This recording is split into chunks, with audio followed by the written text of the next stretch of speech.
Yo, this is Zero Tactical, kapayapaan po para sa lahat. Kasama ko rito si Brother Harsha na isang Sri Lankan. In-introduce niya sa akin tong code 2 na to. Ano nga ba to? Let's check. What's inside, bro? So basically, there is vegetables. Yeah, vegetable. Same like this make last time, no? The last time, oh, This okay. one make cheese. With cheese. Cheese and beef and other. This roti is special. This roti is special. That's why you suggested to have a dinner with this code 2. Code 2. Ang code 2 ay isang Sri Lankan food. Traditional yan. Unang tikim pa lang nito, nagustuhan ko na talaga. Hindi ba? So, yung spicy, bro. Like Chili bake. chili paste. Ito pamatay. Thank you.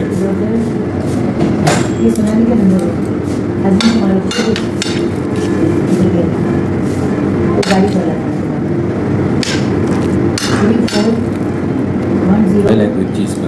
Yeah, that's why. Suggest whatever. Sometimes cheese more than better without cheese.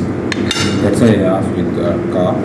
Sabi niya, mas preferred niya raw kumain ng may cheese. Mas masarap daw ang code 2 pag may cheese eh.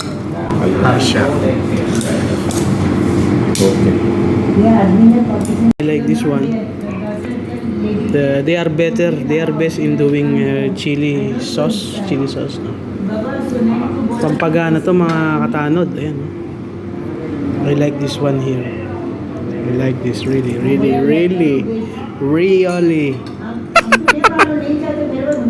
Ano kayang brand ng parmesan cheese ang ginamit nila dito? Masarap eh. That's why. At saka mga katanod, halo-halo na po ito. Merong vegetable siya at saka meron siyang beef. Meron na rin siyang mga seafood like pusit, ganyan. Bro, the best, bro. One of the best, bro. Grabe. Iba yung sarap ng pagkain na to. Nagustuhan ko. Code 2. Diba? Masarap siya. Not say this will be the one. Mga katanod, pwede kayo umorder ng code 2. Chicken flavor, beef flavor. Yan. Eh, ang order kasi namin ni Harsha, ayan si Harsha, ay mix.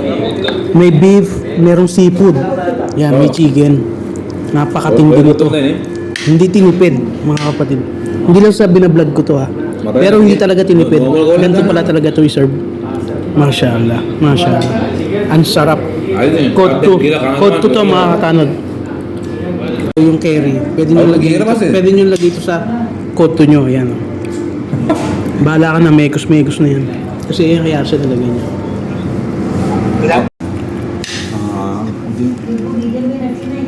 Jangan promosi kamu lah. Dan jadi pada apa?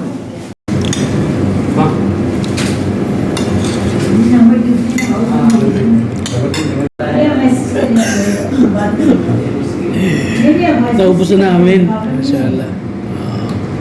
Ubos ang code 2. Salamat, Sri Lankan Restaurant.